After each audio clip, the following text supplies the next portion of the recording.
لن يكون هناك مريضا نفسيا من أسرة سعيدة. وبالتالي مهم جدا ان كل واحد يعبر عن ذاته. العلاقة الحميمة بين الزوجين أي. إلى أي مدى ممكن تخلي الزواج ده ناجح؟ مين المسؤول عن سعادة الأسرة؟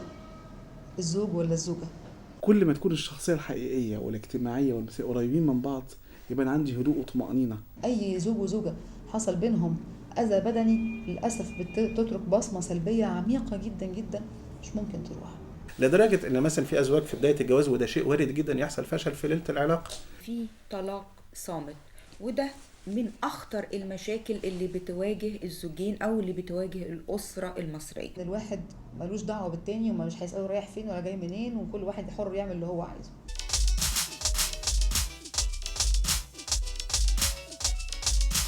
مشاهدينا الكرام، مساء الخير، أهلا بكم معانا وحلقة جديدة من برنامج أقبل الليل.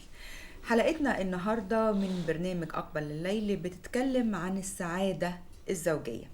الأسرة هي أساس المجتمع، والسعادة الأسرية تنبع من السعادة الزوجية. فكيف يمكن لنا تحقيق السعادة الزوجية بين الزوجين لضمان أسرة سعيدة مستقرة، وبالتالي مجتمع متكامل البنية خالي من الأمراض النفسية والاجتماعية؟ ده اللي هنعرفه النهاردة من خلال برنامجنا أقبل الليل. بيسعدنا مشاهدينا الكرام أن يكون معنا الأستاذ الدكتور أحمد سعد، أستاذ الطب النفسي جامعة عين شمس. أيضا معانا الأستاذ الدكتور مدحت عامر، أستاذ أمراض الذكورة بالقصر العيني. أهلا بكم معانا النهاردة في برنامج أقبل الليل. أهلا بحضرتك. يمكن النهاردة بنتكلم عن موضوع جوهري وموضوع مهم جدا، وهو السعادة الزوجية. عايزين في البداية دكتور حضرتك تقول لنا إيه مفهوم السعادة عموما؟ إزاي الإنسان يحس إنه هو سعيد؟ حضرتك جبتي بداية التعريف في الكلمة اللي قلتيها، ازاي يحس. يبقى السعادة هي شعور او احساس او حالة مزاجية معينة.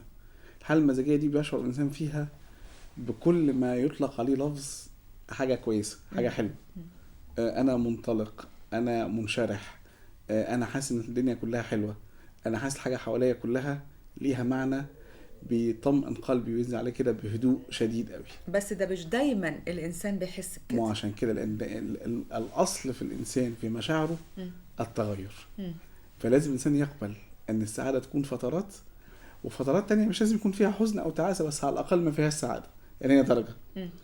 فاحساسه بالسعاده بيجي لما يشوف النقيض من المشاعر، فيحس بيها قد ايه هي جميله قوي لما يكون شاعر بيها وحاسس بيها. وخصوصا ان دايما كده حتى في المفاهيم والمبادئ وكل العقائد، احساس السعاده دايما في طمأنينة القلب، في راحه، الطمأنينة، انا مرتاح، حلاوه معينه جوايا بحس فعلا الاحساس ده احساس الفرد بنفسه. لكن لو في شركه بين اتنين زي الزواج مثلا، تمام، ازاي يحس بيه الطرفين؟ عشان نقول كلام واقعي وليس كلام مثالي. أيوة. او كلام متجرب الالفاظ. ان احنا نقول ان السعاده، نرى السعاده في قلوب الاخرين، والكلام اللي كله كلام جميل جدا، كلام انشا، مش انشا بس، ممكن يكون فعلا يتفهم بفهم مفهوم بسيط قوي. عندما اكون عندي حاله شعوريه ومزاجيه جميله وانا مبسوط بيها قوي. دايما بيقولوا ايه، الحاجه الحلوه والفرح لما يتقسم على حد يزيد بالظبط، والوحش لما يتقسم يقل بالظبط. فمفيش يعني مفيش نقاش ان جزء من السعاده ان اشعر بسعاده الاخرين. خصوصا بقى في حاجه زي الشراكه الزوجيه دي. الشراكه الزوجيه دي اكثر انواع الشراكه والشركات في الدنيا تعقيدا وسهوله في وقت واحد، يعني هي بين فردين بس، مش شركاء كتير ومساهمين او حاجه. ان بينتج عنها حاجات وتفاعلات وتوصيات وحاجات كتير قوي ما يقدرش اي مفهوم جديد لمفاهيم البيزنس والشركات يقدر يطبقها ابدا، لانه مفهوم خاص جدا بتحكمه قيم وغرائز وتراكيب شخصيه وتوقعات ومفاهيم. كل واحد بيفكر في القصه ازاي، كل واحد مستني ايه، هل في انسان بانانيته ادم هو مبسوط من حاجه معينه الطرف الاخر لازم يكون مبسوط ولا لا، او يحرم الطرف الاخر منها، ده بقى يبقى شرير قوي. انا بتكلم على اشخاص، مش هقول على اشرار قوي، انما على الاقل انا اقول ان هو هيشعر بيها ويتمنى تكون موجوده. لو هو اناني شويه يكفينا انا اشعر بيها. طب هل مفهوم السعاده ده لو هو موجود بالفعل بين اتنين ممكن يوصل لبقيه افراد الاسره لو في اطفال؟ لو في مثلا حد عايش معهم في البيت، ما ساعات بتبقى الام عايشه مع بنتها، الاب عايش، بيبقى في ظروف محيطه بالزواج ده. انت حضرتك بننقلي الشعور الاجمل بقى اللي احنا بنسميه الجو العام، المحيط. الجو المحيط هيتاثر بالبنيه الاساسيه.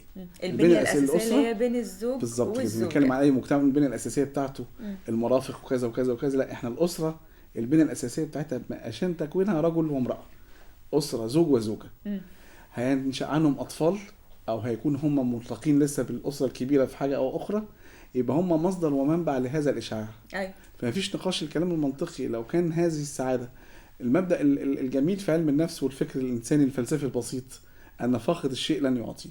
ايوه. لو لم اكن سعيدا لن اشعر الاخرين بالسعاده. المثل ده صحيح 100% يا دكتور بنسبه كبيره، بس في ساعات حاجه مهمه قوي. في فرق بين ان اكون فاقد الشيء لعدم القدره، ممكن اكون فاقد الشيء لعدم الاراده.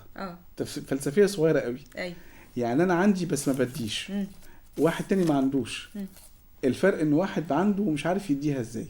في ناس بتشعر يعني ما بتنجحش في نقل مشاعرها وشعورها للاخرين بنسبه كبيره قوي.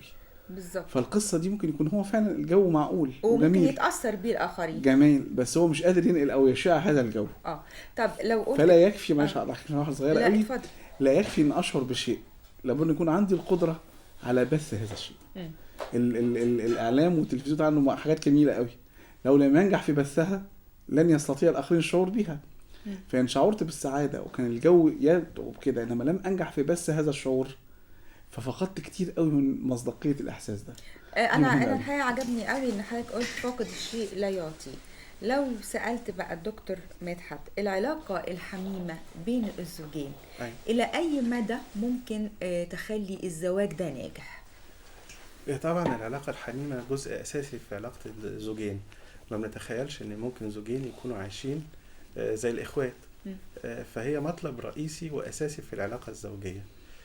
طبعا اي خلل بيعتري هذه العلاقه لابد ان يصاحبه توتر في العلاقه الزوجيه. طبعا لو التوتر ده مؤقت ما بيبقاش له انعكاسات كبيره على الحياه الزوجيه، لكن لو التوتر ده مستمر وزاد عن حده وما بيتحسنش، بيبتدي الموضوع يتفاقم. الاول من شويه ضيق لانفعالات، وبعد كده لكل واحد بقى في جنب، وقد يحدث الانفصال.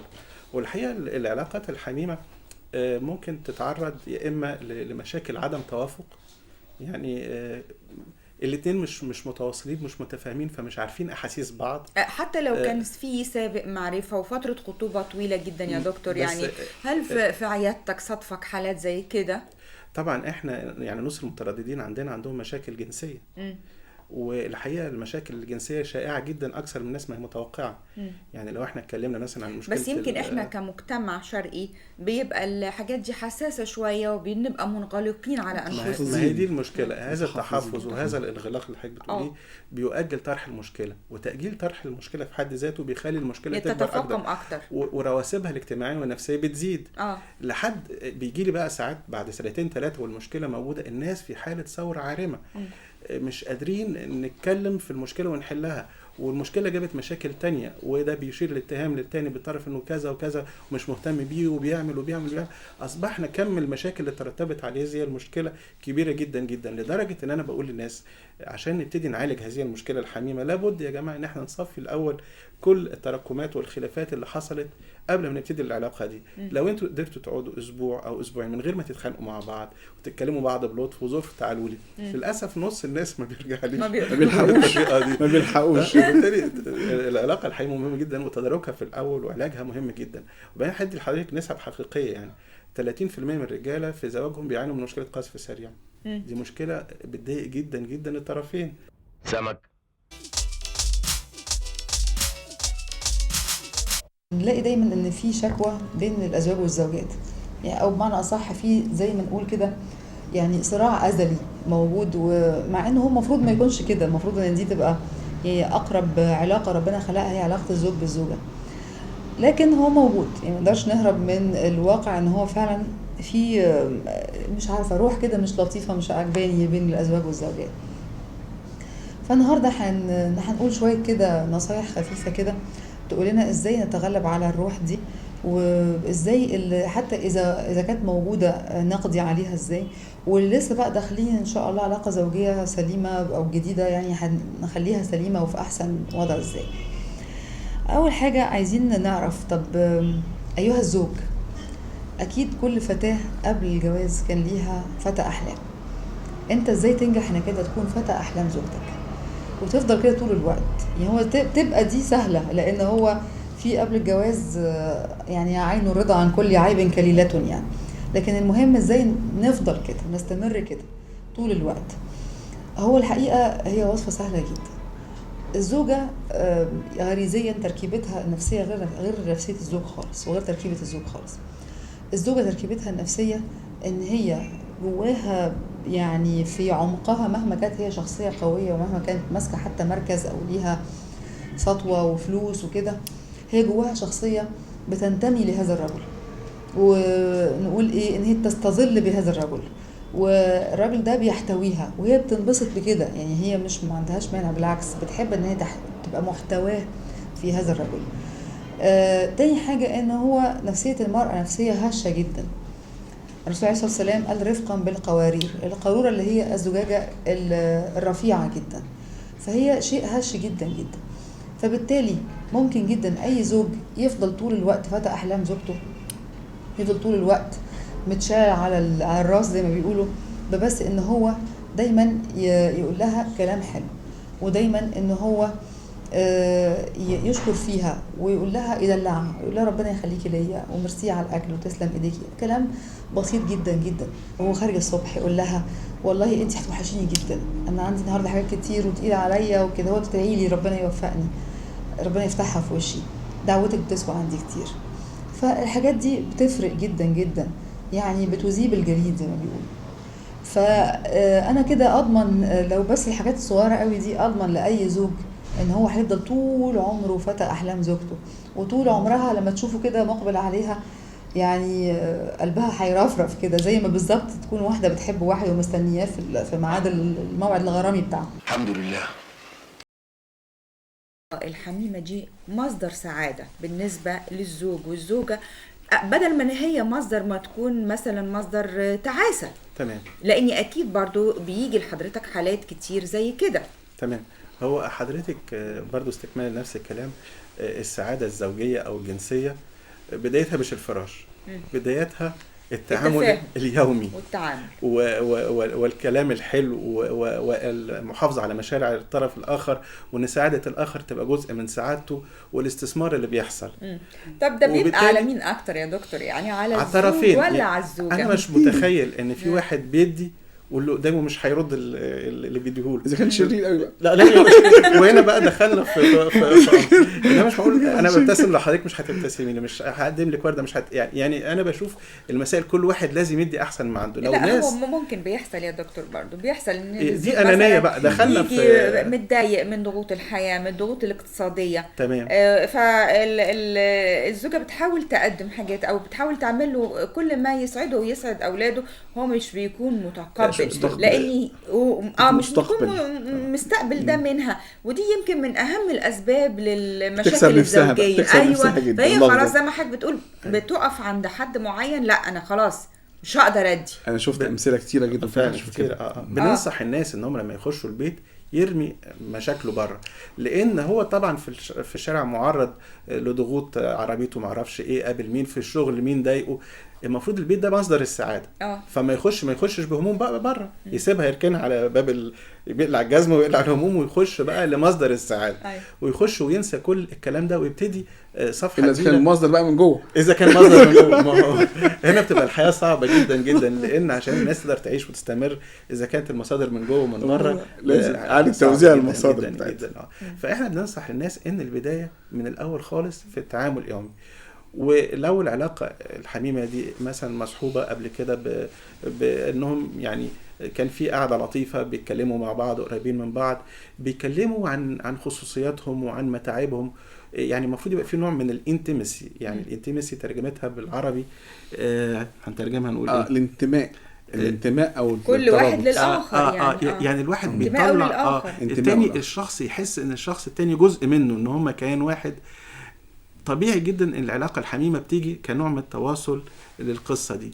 هنا بتبقى العلاقة سهلة ولطيفة، واذا كان فيها اي اضطراب او ما فيهاش اي اضطراب ممكن تبقى علاقة، لكن الشخص له احتياجات المفروض يعبرها، يقول للتاني مثلا، لان الشخص سواء راجل او امرأة احتياجاته في كل علاقة مختلفة عن العلاقة التانية، تصوراته وتخيلاته بتختلف من مرة لتانية، وبالتالي لابد ان يكون نوع من الحوار بين الزوج والزوجين، ازاي يعبر الزوج او تعبر الزوجة عن احتياجاتها بطريقة لائقة ولطيفة غير مجرحة للتاني. هذا النوع الحوار مش معقول هينشأ في العلاقة دي اذا ما كانش هو قبل كده ناشئ في مشاكل البيت ومشاكل الاولاد والحاجات دي. وبالتالي مهم جدا ان كل واحد يعبر عن ذاته، ما يتهمش الاخر، يقول له انت ما عرفش يعني حضرتك مع تشجيع اسلوب الحوار ده اكيد، ده اساس كل واحد يدي الطرف الاخر الفرصه للحوار او ابداء الراي، باعتبار زي ما قلت الكلام يعني بسطت لنا الفكره بتبقى جميله. وعايز اقول مش انا اللي هديله الكلمه، ده هو اللي لازم يقول، يعني هي لازم تعبر، هياخدها هي القطه باللفظ بتاعنا، معنى ان هي يعني العلاقه الاخيره دي تواصل او هيراركي او قمه مثلث ابتدى بعلاقه مشاعر وكلام. لما يصل العلاقه الجسديه الاخيره لازم تمهيدا. في مشكله كبيره برضو بتصادف الزوجين، يمكن بتبقاش موجوده في فتره الخطوبه، اللي بيبقى طبعا في حب وفي تفاهم وفي هيام، بيبقى ما بيصدقوا يقابلوا بعض يشوفوا بعض، لكن بعد الزواج بينقلب ده تماما وبيحصل نوع من انواع الفتور. تلاقيه زي ما بنشوف الكاريكاتير قاعد وماسك الجورنال، ماسك الخرس المنزلي حاجة بيقرأ فيها علشان يهرب من الحديث معاها أو الملل. ممتاز. سؤال حضرتك، يعني علم الاجتماع وعلم النفس حاول يوصل ليهم بطريقة بسيطة قوي. لو أنا بتكلم حضرتك على علاقة، أي علاقة ليها تصور في البداية وليها شكل بالظبط.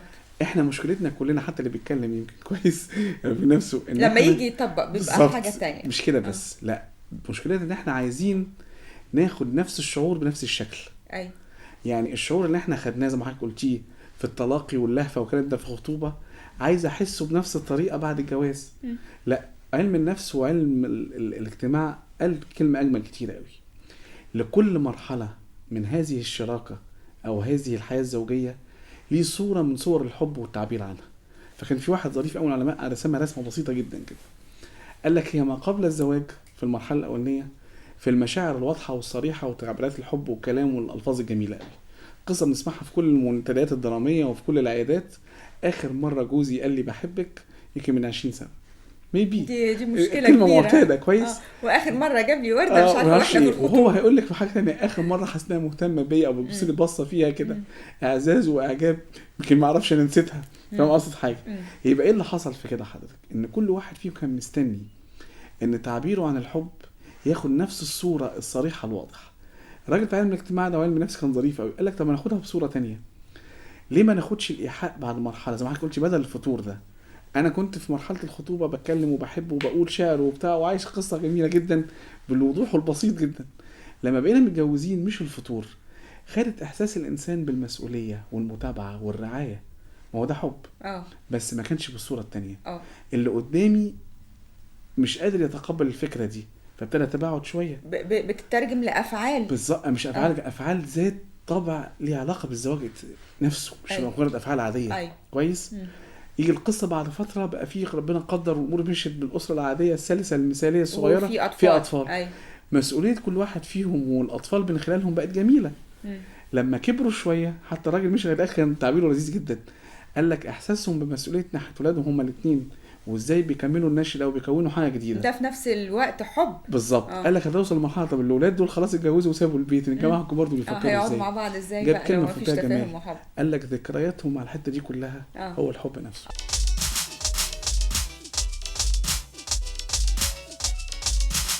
في بقى حاجه مهمه جدا بتقوم بيها العلاقه الزوجيه، يمكن مش على البال، يمكن الناس مش واخده بالها منها قوي. العلاقه الزوجيه وبالذات العلاقة الحميمية، الجزء اللي هو اللي ربنا سبحانه وتعالى خاص بيه الزوج والزوجة دون أي علاقة تانية، العلاقة الجنسية بين الزوج والزوجة، هي من شأنها إن هي بتخفف ضغوط الحياة. على فكرة الكلام ده مش كلام اجتماعي ولا كلام مجرد كلام للإصلاح، او كلام زي ما بيسموه رغي تلفزيونات بقى واعلام وحاجات زي كده. لا، ده حقيقي، وده حقيقي مثبت علميا. العلاقة الجنسية إذا ما كان فيها رضا للطرفين وتقام كما يجب أن تكون، ده بيفرز بعض الهرمونات. الهرمونات دي بتحسن الحالة المزاجية للزوج والزوجة. الهرمونات دي بتزود القدرة على الاحتمال بتاع الصدمات العمومية، يعني سواء نفسية أو بدنية أو كده. بتزود القدرة على التصرف في الأزمات. بتزود كمان ساعات العمل اللي هي المثمرة في الحياة، وبالتالي بتعلي الإنتاجية.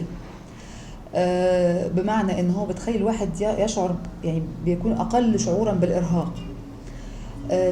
بتحرق الدهون وبتحرق سعرات حرارية، دي كمان حاجة تانية. بتبعث في الإنسان شعور بالسعادة، وبتقوي وبتعزز صلته بالآخرين. فشايفين أن العلاقة الجنسية تتظبط من حيث الكم والكيف، يعني معدل القيام بيها وكيفية القيام بيها بتعمل إيه. ده كل ده على المستوى العضوي. خلاص، كمان على المستوى النفسي بقى بتعمل إيه؟ بتعمل زيادة في التواصل والتعزيز للتواصل بين الزوج والزوجة. العلاقة الجنسية بتعمل تقارب في كل شيء. كان في كتاب فرنسي كان عن الطب الجنسي، كان بيقول ان العلاقة الجنسية دي لو مرات القيام بيها بتبقى المرة الأولى بتملأ المرحلة التي تليها سعادة إلى أن تأتي المرة التالية، وهلم جرة. يعني لو كان معدل كويس، لو كان طريقة الأداء بترضي الطرفين، لأن هو دي العلاقة الوحيدة اللي بيختص فيها الطرفين بكلهم بنسبة 50%. فالعلاقة الزوجية والتواصل النفسي والحسن العلاقة حتى الجنسية منها والجسدية منها إذا اتظبطت، دي بتخفف ضغوط الحياة سواء نفسيا أو عضويا. وده الناس فاكرة ان هو مجرد بس الواحد مزاجه كويس وخلاص، لكن انا بقول لا، في هرمونات بتطلع بتخلي الموضوع كله بيبقى احسن، والحياة كلها بتاخد شكل ألطف بكتير. الثقافي والمستوى الاجتماعي بين الزوجين، هل ده ممكن يخلي فيه نسبة وتناسب بين السعادة اللي ممكن تتحقق بعد الزواج؟ قربتش كبير قوي، يعني بيسموها بلفظ تاني كفاءة يمكن الزواج. ده لاحظناه في الدراما التلفزيونية والدراما السينمائية. ممتاز. شفنا أفلام كتير قوي كده، وشفنا إن في فرق المستوى الثقافي بالذات والمستوى الاجتماعي بيحصل دروب في الزواج لو ما كانش متكافئ مع بعض. للتصور بتاع كل طبقة، لتصور القصة شكلها ايه. التصور ده ممكن يقرب زي ما حكيت طلبت فترة ان انا عندي فترات خطوبة وتعارف. اثناء الخطوبة والتعارف انا بقرب تصوراتي للي ممكن يحصل. محدش فينا يعلم الغيب، وهيظل الزوجة. مثلا اقول لك التقسيم الامريكي اللي حاجة اسمها اسباب الكروب، يعني الضغوط في حياتنا، حاطين الزواج نمرة 4. يعني الزواج بيعتبر عامل ضغط وكرب من كروب الحياة، بيصرفين كده باللفظ الانجليزي ستريس فاكتور.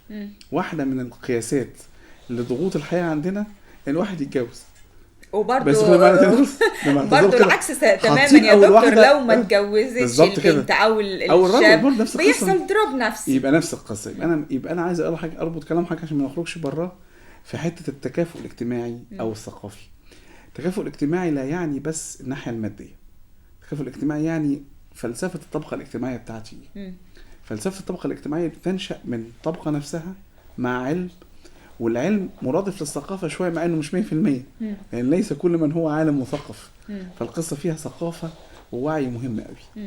هترجع تاني اقول حاجة مهمة قوي. انا لما اجي دايما الناس، يعني لو ايدي هتتصور تبان المنظر ده، الزواج مش كده، يعني مش تطابق لكن تداخل. يعني كتير جدا يبقى ظاهر الامر ان الصفات بتاعتهم التكوينية والشخصية مش متشابهة شوية، بس يكون زواج ناجح جدا لان هم كملوا بعض، كملوا بعض. او تفكيرهم بالرافو كده قريب من بعض، ان انا تقبلت منه في سبيل الرضا وتقبلت مني في سبيل الرضا. لما قال مودة ورحمة وسكنا، كلمة جامدة قوي. بس جابت الثلاثة مع بعض. صح. جابت القصة حتى علماء الدين مع استشهادا بيها ان ساعات احنا في زواجنا وفي علاقاتنا اللي من اسباب عدم وجود السعادة، بقى لو هنتكلم السعادة ممكن ما تكونش موجودة ليه، بيتكلموا عن حاجة اسمها الانفس الشح، مش البخيلة في مشاعرها، البخيلة في تنازلاتها. حتى في المشاعر. ازاي يا دكتور؟ بمعنى ايه؟ لما اجي اكون انا يعني المجتمع الحديث بيلجأ لعملية ان هو دايما الندية موجودة. بمعنى ايه الندية؟ لو الازواج والشاب والفتاة عملوا ان هم انداد هيصطدموا دايما بجزء كبير قوي. الندية في الزواج او الشراكة بتاعت الزواج مختلفة عن الشراكة بتاعت الشركة وبتاعت الشركات الموصية او شركات الوصاية والمساهمة والكلام من ده، ان كم التنازل المشاعري فيها عالي شوية. جزء من السعادة احنا في الاول ممكن فعلا لما الاقي الابتسامة على وجه الانسان اللي بحبه اشعر انا مبسوط من جوايا. ده بداية التنازل في المشاعر. بس مش كل الناس يا دكتور ممكن يحسوا بكده. مش مطالب ان انا اعمل كده على طول برضه. أيوة. لازم الطرفين يشعروا بكده شوية. بالظبط. يبقى في مرحلتين خطيرين جدا بخبرة الواحد في عياداته بعد الفترة دي، واللي احنا ساعتها بقى بنلجأ نلاقيها اتلخبطت من العلاقة الحميمة مع الدكتور مدحت لما وصل لخبطت العلاقة كلها، ان كل طرف افتكر ان هو عمل كل اللي عليه وانه مش قادر يقدم اكتر من كده. فبيقف عند النقطة دي ويبتدي التباعد.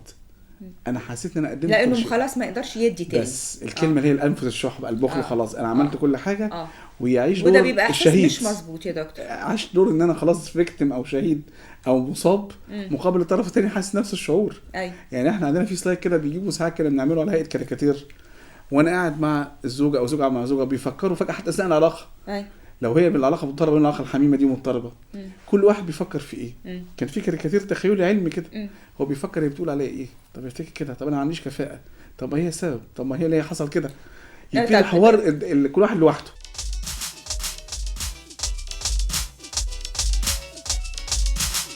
في عنصر مهم جدا في الاسره، يعني يمكن احنا لما بنيجي نتكلم عن العلاقه الزوجيه يمكن مش بنجيب سيرته قوي او بنخلي لهم دايما موضوعات منفصله. العنصر ده اللي هو الاولاد او الاطفال، ما بيبقوش اطفال طول الوقت يعني حتى لو كبروا شويه. الاطفال دول او الاولاد دول بيشاركونا حياتنا، يعني كزوج وزوجه عندهم حياه مشتركه بيشاركهم فيها اولادهم، وبالتالي العلاقه الزوجيه سواء سلبا او ايجابا بتنعكس على الاولاد. لو كانت علاقه ايجابيه وسعيده بين زوج وزوجه فقطعا بيطلعوا الاولاد في حاله صحيه وحاله نفسيه يعني متوازنه جدا جدا وشكلها كويس قوي قوي. ولو كان العلاقه الزوجيه دي علاقه سلبيه ده برضو بينعكس على الاولاد وبيصيبهم باشياء يعني لو نعرفها اكيد هنشفق على اولادنا جدا جدا ان هم احنا بايدنا نصيبهم بالاشياء دي. قد يمتد التاثير ده لحياتهم كلها. بالنسبه للبنت لو لقت ان ابوها زوج قاسي ممكن جدا تتعقد من الجواز، ولما تيجي تتجوز هتبقى دايما متحسبه ان زوجها هيبقى قاسي وتبقى واخده دايما يعني موقف كده خايف او موقف متحفظ. فين بقى هتبقى المشاركه والتواصل الوجداني بينها وبين زوجها ده هيبقى مفتقد جدا جدا، وبالتالي ادي كده المشكله امتدت لاجيال واجيال بعدينا. فده حاجه ممكن ما تبقاش على البال. طب والولد لو لقى ابوه قاسي ممكن هو يبقى زوج قاسي، وبالتالي تمتد التعاسه الزوجيه الى اجيال واجيال. حاجه تانية كمان يمكن برضو متبقاش يمكن مجيش في بالنا قوي، انه الابن لو لقى والدته متسلطه على والده او مثلا لا قدر الله سليطه اللسان او ان هي مش زوجه صالحه ما كانتش بتقف جنب ابوه في ازماته، هيبتدي يعني يتعقد من الزواج وهيبتدي يتحسب في زوجته ان هي هتبقى زوجه كده، لان هو ده يعني الاكزامبل الوحيد او المثل الوحيد اللي شافه كزوجه، اما شاف امه كزوجه لابوه. فلما كده هيبقى خلاص هيعتقد ان هو ده قاعده المراه، فهيبقى يا اما متحسب لزوجته وواقف لها على الواحده زي ما بيقولوا، وبالتالي هيبقى عيشتهم دايما فيها مشاحنات، يا اما هيبقى دايما بيثبط شخصيتها وبيوهنها علشان ما يجيش يوم في الايام ان هي تبدا تاخد الشخصيه القياديه او الدور القيادي في حياته عشان ما تبقاش نسخه مكرره من امه، وبالتالي برضه هننتهي الى حياه تعيسه. ده مهم جدا جدا ان احنا ناخد بالنا منه. العنف في الاسره بيأثر على الاولاد جدا. لو طفل لقى ابوه وامه يعني بيشتبكوا بالايدي ده يعني حاجه بشعه هيضرب مراته في يوم من الايام، وممكن جدا يصيبها باذى، واحنا عارفين ان هو الاذى البدني بيترك تاثير نفسي ما بيخفش ما بيروحش.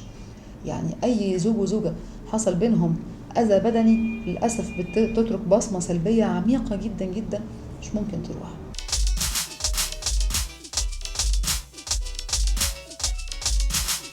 في طلاق صامت، وده من اخطر المشاكل اللي بتواجه الزوجين او اللي بتواجه الاسره المصريه. يا ترى تاثيره ايه بقى على الاطفال في البيت؟ طبعا التاثير سلبي جدا جدا، لان مفيش حوار بين الاهل، وبالتالي مفيش حوار مع الاطفال. حتى لو الاب بيتعمد انه يعامل اولاده كويس والام هكذا زي دكتور احمد ما قال، وممكن المعلومات الاب بيديها الابن غير المعلومات اللي بتديها الام، دي اشد الكلمه دي متشتت او جدا. لا ما يسمعها في وقت واحد. يعني مشكله. فمشكله كبيره جدا جدا جدا. على عكس بقى الاسره اللي هو شايف الاب والام في حوار وبيتناقشوا في المشاكل بود وبحب، وبيشوف هذه التعبيرات ان هو الاب بيبوس امه لما بيجي من البيت وبيبوس ولاده، كل ده بيأثر فيه، وبالتالي بيعملوا لما بيكون ليه اسره بالظبط، بيبتدي يكرره هو وعايز يعيش السعاده اللي هو عايز ينقلها لاسرته بعد كده. في ازواج وزوجات بتحب تهدر حق الاب او الزوج يهدر حق الام في ان هي تقول نصيحه او توجه حاجه لطفلها، ويبين الطرف الاخر يبين ان هو غلطان تماما، يعني يسخر او يستهزأ بالطرف الثاني، او يستهزأ وكأن كلامها يعني حاجه كده مش مفهوش نوع من المساواه. نحتاج شيء من الذكاء يعني هنا، ذكاء الرجل او ذكاء الام، لازم الذكاء الاجتماعي. يعني كده قالوا لعلاقه الحب نفسها في تعبيرها في الزواج 3 حاجات يبقوا مع بعض. اي مشاعر، احترام قبل اي حاجه، كلمه كده، مشاعر وانتماء وعقد غير معلن بالاحترام والاستمراريه. ده اللي الدكتور مدحت قال عليه في بدايه البرنامج. هم ال3 دول. لو انا نقلت القصه حتى هنعمل كده يعني ايه زي ما بيقولوا اتفاق جنتلمان بيننا وبين بعضينا. لو ما نجحناش في السيطره والمشاعر الحقيقيه مش هنضحك عليهم ولا حاجه، على الاقل هنديهم الانطباع اللي هم محتاجينه بصوره لما لو احنا عملنا كده هنتعودها. يعني في يقول لك الحلم بالتحلم. لو انا اصطنعت الشيء في الاول نفسيا واعتدت عليه هحسه بعد كده. لو خدنا قرار ان احنا مش هننرفز قدامه، مش هنزعق او صوتنا ما يعلاش قدامه، مش هيعلى قدامه، وان احنا كل طرف هيحترم التاني قدامهم. بعد فتره هنشعر بنفس الفكره، وممكن بعد فتره يتنسي الوعد ده خالص يا دكتور. ما هو لازم نذكر بعض كل شويه، الواحد ما يقدرش ينسى، دي مهمه الاستمراريه. يعني بنلجأ للطبيب كمان، الطبيب مهما كان حاجه مؤقته لو انا خدت كلامه، وياما كتير يقول لك الشكوى دي تسمعها حتى في الحاجات العضويه او الاضطرابات، يقول لك نصحناه بحاجه معينه لكن بعد فتره رجع تاني. لازم افكره تاني، مش مشكله ابدا. الانسان جبل على النسيان وجبل على الراحه، ما بيحبش بس برضه زي ما حضرتك قلت دكتور مدحت يكون في تقبل من كل طرف للتاني. ما هو بالبدايه طالما في اتفاق يبقى احنا بننفذه، والطرف الاولاني بيفكر التاني بالاتفاق اللي هم اتفقنا عليه، بحيث كل حاجه حتى في الوقت حبيبي بتاعي لازم مش يعني احنا ما تنساش كذا، ما تعملش كذا، مش مشكله خالص. دي مهمه جدا في حاجه زي كده. فدي مهمه، لان انا لو كان بقى هدفي في الاخر بقى اجمل، مش ان انا اسعد بس بقى انا قاعد بالسعاده بتاعت موضوعنا الاولاني، ساعتها مش هسعد طرف، انا هسعد اسره بحالها. واول ما هيبقوا سعداء هنشعر احنا بالسعاده. كتير جدا من الاباء والامهات اللي بيركبوا من العند او الانانيه شويه بينسوا حاجه مهمه قوي. لو حد من هؤلاء الابناء تعب في يوم من الايام، كم الشعور بالذنب الداخلي عندهم بيبقى صعب جدا.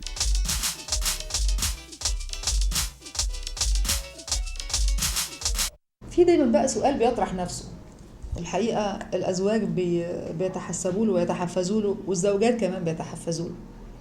ايه هو بقى؟ مين المسؤول عن سعاده الاسره؟ الزوج ولا الزوجه؟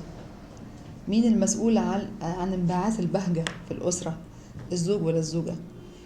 هو الحقيقه دايما الناس تتوقع، عشان انا كامراه يعني هقول لا ده الزوج هو المسؤول، والست ما يعني لا اقل مسؤوليه، وهي كل اللي بتعمله ردود افعال لزوجها، لان هو ساعات يعني بيتجهم، وساعات يعني بيعمل يعني افعال مش لطيفه، فكل اللي هي بتعمله مجرد رد فعل.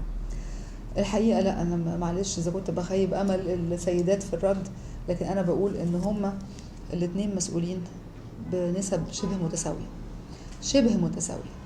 طب ليه شبه متساويه؟ لانه ده حسب الشخصيات.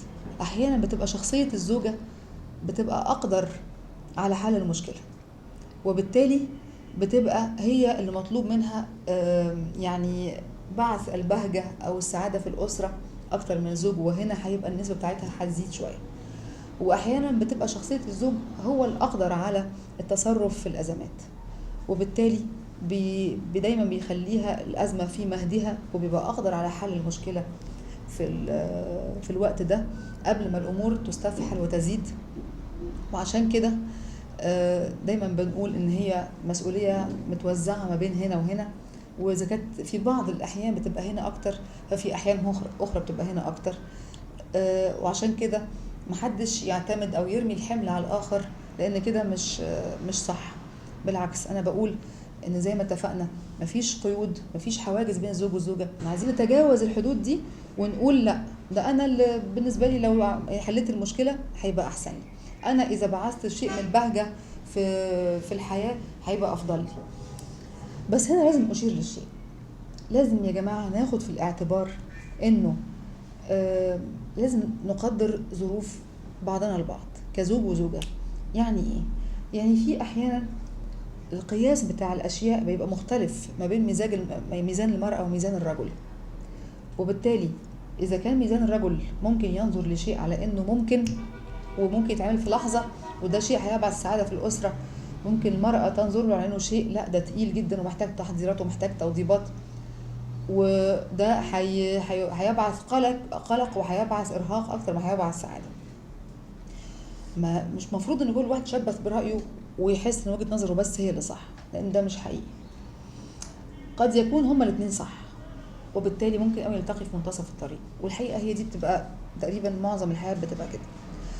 فانا بقول اللي يقدر يبعث بسمة يبعثها، اللي يقدر يحل مشكلة يحلها، اللي يقدر يعمل اقتراح يذيب الجليد يعمله.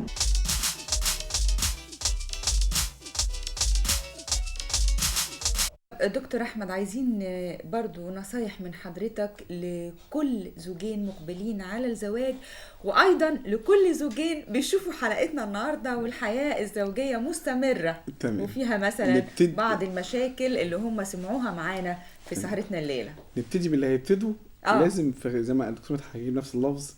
الاختيار يكون قريب من النفس، ودايما يكون الاختيار حاطط كل واحد فينا بيبتدي في سن معين، مع سن المراهقة ومع بداية الشباب بيحط صورة خيالية للي عايز يرتبط بيه. أكيد.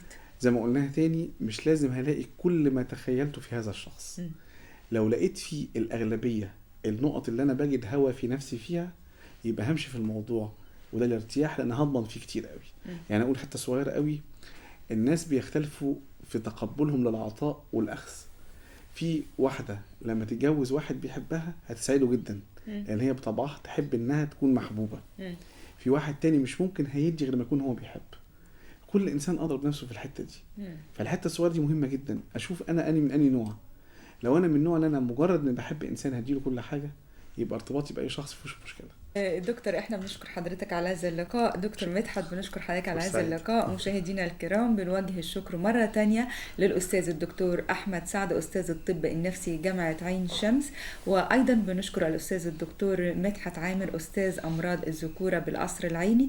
بنشكر حضراتكم وبنوعدكم بلقاءات قادمة بإذن الله من خلال برنامجنا أقبل الليل. شكرا لكم وإلى اللقاء.